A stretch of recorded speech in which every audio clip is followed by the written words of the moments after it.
The following is a presentation given by Leeza Steindorf, founder and director at Core Success, international thought leader, motivational speaker, and award-winning author. The concepts and practical tools that Leeza shares help people around the world to transform their limiting beliefs and behaviors into lives that are inspiring, empowering, and meaningful.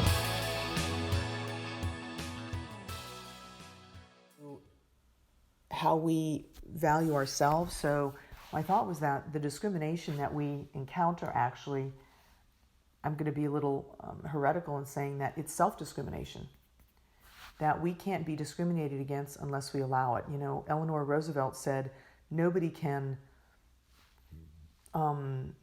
insult you without your permission. And I find that discrimination is the same thing. We can have external circumstances that will be disadvantageous to us, whether it be through pay or through negative remarks or through withholding of rights. Those are circumstances that may appear that may be disadvantageous to us. But the discrimination, it's similar to what we spoke about last time. The idea that I am less than or that the world sees me as less than is an internal experience. And in order to turn around that internal experience of being less than, we have to know our own value of who we are as people in general, but also as women. And the areas that we have to look at, which is what I'd like to focus on in the webinar, are our family of origin and the relationships there, are the friendships that family of origin as in like our parents, siblings, and so on. Correct. Okay. And that's usually the hardest place to feel our value, because if there's been woundedness, if there's been abuse, even if you were in a healthy environment, so to speak, things happen in our families and over the years that are so formative for us, that anchor beliefs about ourselves that can detract from our belief of our value, our knowing of our value, unless we take a look at them. So even if we come in from a great family of origin, then we have the family, the created family, partnership or children that we have now, or whatever community we're living in and calling our family. Then we have those relationships, because those are our most intimate relationships, ones that we have created and chosen for ourselves. And how are we valuing ourselves there? What patterns do we have in place that are either upholding our value, or what patterns do we have in place that are actually devaluing us, but we continue out of fear that if we don't continue those patterns, we will be left alone or confirmed in our belief that we're not as valuable. Then we have our friendships, especially with other women, but our close friendships. And then we have our social arena and our professional arena. And in each one of those areas, we have different ways of valuing ourselves. So what I wanted to do is to look at each one of those and see, how do we devalue ourselves, and how could we take a stand to value ourselves more.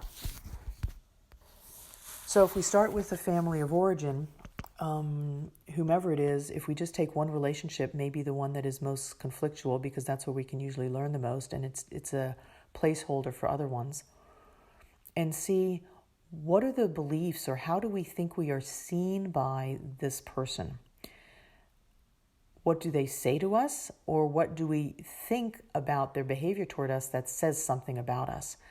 Perhaps it's a sibling or a parent who sees us as difficult or complicated, and how does that resonate within ourselves? And if I see myself as difficult or complicated when I'm in relationship with that person, how then do I respond to that view of myself? Do I defend myself?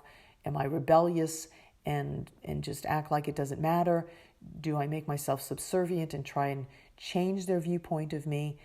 What exactly is the pattern that I have in place that is trying to claim back the value that their view or their treatment of me is detracting from? The question that comes up for me is, how do people overcome that? Because it becomes their identity. It's like the identity of, I don't know, we'll say a brat, for lack of a better term. So how do people overcome that identity? Because a lot of people, even though they can overcome it, will say in their creative families or their, social or professional arenas, they always come back to it when they come back into that, let's say, that family of origin situation. So what would you say to that? Like, what are your thoughts around that? Okay. First of all, I would start with the word with overcome. So yes, I use that a lot. It's not only that you use it, but there is, let me just address that briefly. We live in a belief system that there's something wrong with us, or there's an object out there that needs to be overcome, or there's an enemy or an opponent that we have to push against. So we set up a parameter of force and effort of having to push through something. And we even use the terminology, breakthrough, overcoming challenges, and all these things. What I'd like to define here is that person that sees you as a brat, let's say, your father sees you as a brat, or your sibling sees you or your sister sees you as a brat. Yeah. And she holds a particular view of you. You, on the other hand, hold a different view of yourself, or you want to. Your mother may have a completely different view of you. So your sister's view of you as a brat is not something to overcome. It's a picture that's hanging on a wall in a room. It's one image of Linda on that wall. It's not something you have to argue with. It's not something you have to overcome. And she can retain it. She can keep that picture on her wall. What my desire is for Linda to enter that room of Linda as identity and say, that's not the picture that I choose to gaze at and live out of. I choose a different image. And if that image isn't on the wall in that room, if it hasn't been given to me by my family of origin relationships or by other relationships, by gosh, I'm going to paint my own picture. And I'm going to design Linda the way I want to have Linda. And all those other views of Linda do not have to go away. But I get to decide which one I spend my time looking at and which one I'm going to live out of. Yeah. Okay, cool. And what are the I guess, tools that people might use in order to, I guess, not be triggered by that picture on the wall? Right. So analogy that you've used. Right. So first of all, we have to back up a little bit because there's a sequence of steps here, a sequence in the process. We get triggered because we're believing it's true, and we believe there's something we have to fight against, right? If I didn't believe that I was a brat, it wouldn't bother me if you saw me that way. But there's something about... I'm sorry? Yeah. No, I always tell people, like, if somebody tells you you're a rubbish surgeon, you're like, I don't know, like, I'm not a surgeon, so I don't care. Right. I'm like, oh yeah, but if somebody tells you you're rude or something, it's the same. Both pieces are feedback, but one of them makes you believe something about yourself, and the other one doesn't. Exactly. So good. Exactly. So, and even let's say I don't believe I'm a brat, but it drives me nuts that my sister sees me as a brat. Then there's something I'm believing about her view of me being credible about who I am. So that her view of me as a brat somehow has more validity than my view of myself as a kind and collaborative person. So whatever it is that's triggering me, it's because I'm holding that belief in myself. So the first thing would be, before I even have to worry about how do I not be triggered, is to notice that I am being triggered, and to recognize or to claim that me being triggered by someone's view of me, that image that they have of me, is changeable.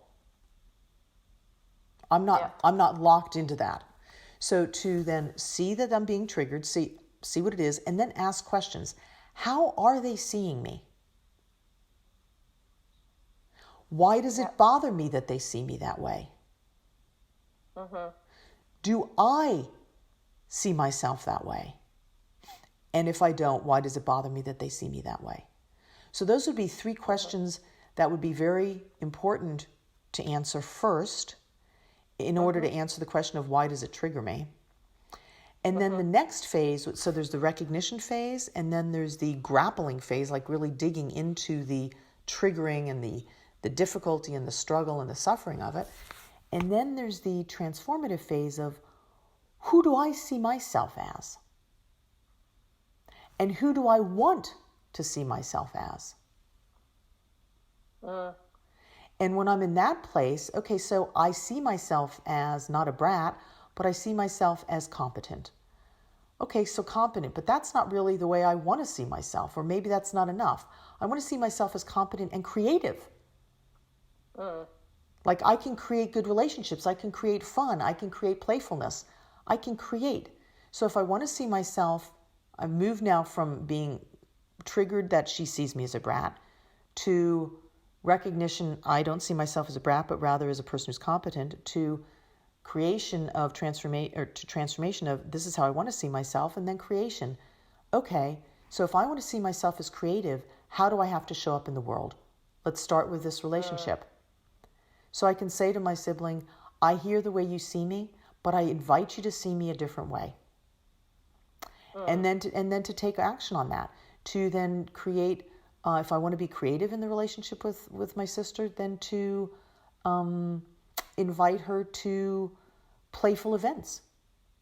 When I'm with her, so, to have. Is that about showing up differently, or is that actually about having the conversation and differently? Like, from an energetic perspective, like attracts like. So is that about being a different way, or actually having the conversation and the being? I see it sequentially and also simultaneously. So when you set an intention, first of all, in order to set an intention, you have to get clear, right? Yeah. If I'm going to go to the grocery store and buy groceries, I first have to decide that that's something I want to do. And then I'm going to get my keys and I'm going to get in the car and I'm going to drive there and I'm going to get my basket. So at some point, I just don't end up in the grocery store. I have to make a decision that that's what I'm going to do. I'm going to set an intention. So if I'm going to if I first want to get clear that I want to be competent and kind, for example, in this example with my sister, and I want to create a relationship or I want to create an identity with her that A, I see myself differently, I have a different painting on the wall of myself, and B, I'm going to invite her to see that picture differently. So first I have to start with myself. I have to know my own value as a competent and kind or creative person. And when I set that intention, then I can decide on how do I want to do that? What actions do I want to take, or how do I want to be within myself? How do I want to show up within myself?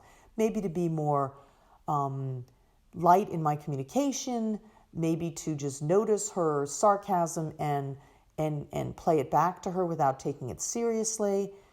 Whatever it is that I want to do in whatever I want to do in creating that playfulness or that creativity in my relationship with her, and then acting on it, showing up that way in the world. And so while I'm showing up, I still want to maintain my intention and my clarity, because it's often, especially in our families of origin, not that easy, because they're still holding tightly to their frame of that image of Linda, right? And so I can invite all I want, and they may never let go of that picture frame. But I still get to decide. At the end of the day, it doesn't even matter. At the end of the day, it doesn't matter, because I'm the one in the room gazing at the pictures on the wall. I'm the one in my own internal room of Leeza or Linda gazing at those pictures, and I get to decide, do I want to look at the one and look from the one that Sister Jane is holding? Or do I want to look at the one that, Mr. X is holding? Or do I want to look at the one that Leeza's holding? Yeah. And so what you're suggesting is that it's all about, first of all, bringing clarity to how you want to show up first. The first thing is to get clear on how you're not showing up, what it is that's going on, what are the pieces, how is somebody else seeing you, how you feel about that, so the questions that I said, and what's triggering you. Mm-hmm. And then to make a decision, is that who I am? And if not, who am I? To get clear on what is, and then to decide, is that who I want to be? Is there alignment with who I see myself as and who I choose to be in the world? Mm-hmm. And when I have that alignment, then to decide and set that intention, okay, so how am I going to go about living that Leeza in the world? Yeah. Yeah, and I guess in some instances you could actually be showing up as the example you used, which is a brat, and then recognize that as well. Exactly. Exactly. Because in that internal room, all those images are there. And there may be times, for example, if you talk about Mr. X, where there's a Mr. X who's seeing me as incredibly voluptuous and sexy and appealing and alluring, and I don't see myself that way, or I haven't seen myself that way. So I may very well want to hold that image that he holds, or step behind that image and look through his eyes at Leeza. And so that's how I can also then, that's the artistic part of it. That's how I get to create myself. I can add that to my internal world of facets of my diamond and say, oh, and there's a part of me, but then I can claim it as mine. It doesn't have to be Mr. X's anymore. That can be then my image, and I can add that to my view of myself. And there's where you determine your value yourself. And exactly. Yes. So whether other people are holding images of me that are quote unquote negative, or images that are neutral, or images that are positive and appealing to me, that's still externally oriented. What's going to change in my self-discrimination is when I go within and I take those images, I sort through them, I decide which ones pertain to me, which ones I want to keep, which ones I want to release, and then I design my own images for myself, and then I value those because I've created my own internal gallery of Leeza. And I live from that gallery. Even if the images are similar to all the people that find me amazing, then they're my images. Yeah. And that's what makes the most sense, because they belong to you.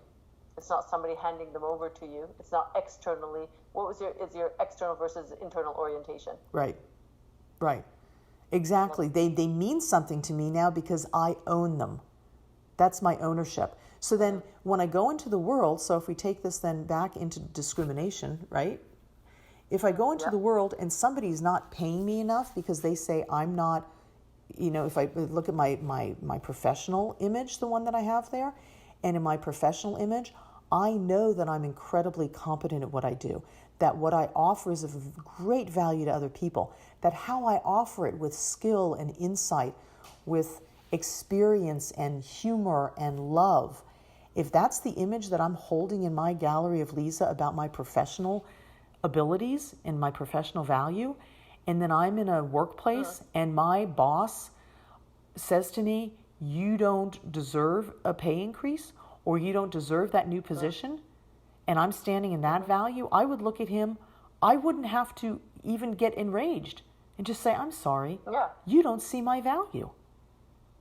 So then either I tell him or her, this is what I'm worth, and this is what I want from this place of work, and if you're not willing to give me what I know I'm worth, then I go elsewhere because I know I'm worth that. I don't have to fight for it, I don't have to argue about it, and I don't have to stomp my feet and say I'm being discriminated against. That's his picture frame, and from his picture frame, it looks like discrimination, but nobody can take away my value. Because you're standing in the clearest understanding of who you are. Exactly. From an internal orientation. Right. Love it. Yeah. That's so good. And I love that you've actually articulated as self-discrimination. Yeah. So good. This has been a presentation by Leeza Carlone Steindorf. You can find out more about Leeza's work and contact her at leezasteindorf.com. Thank you and be well.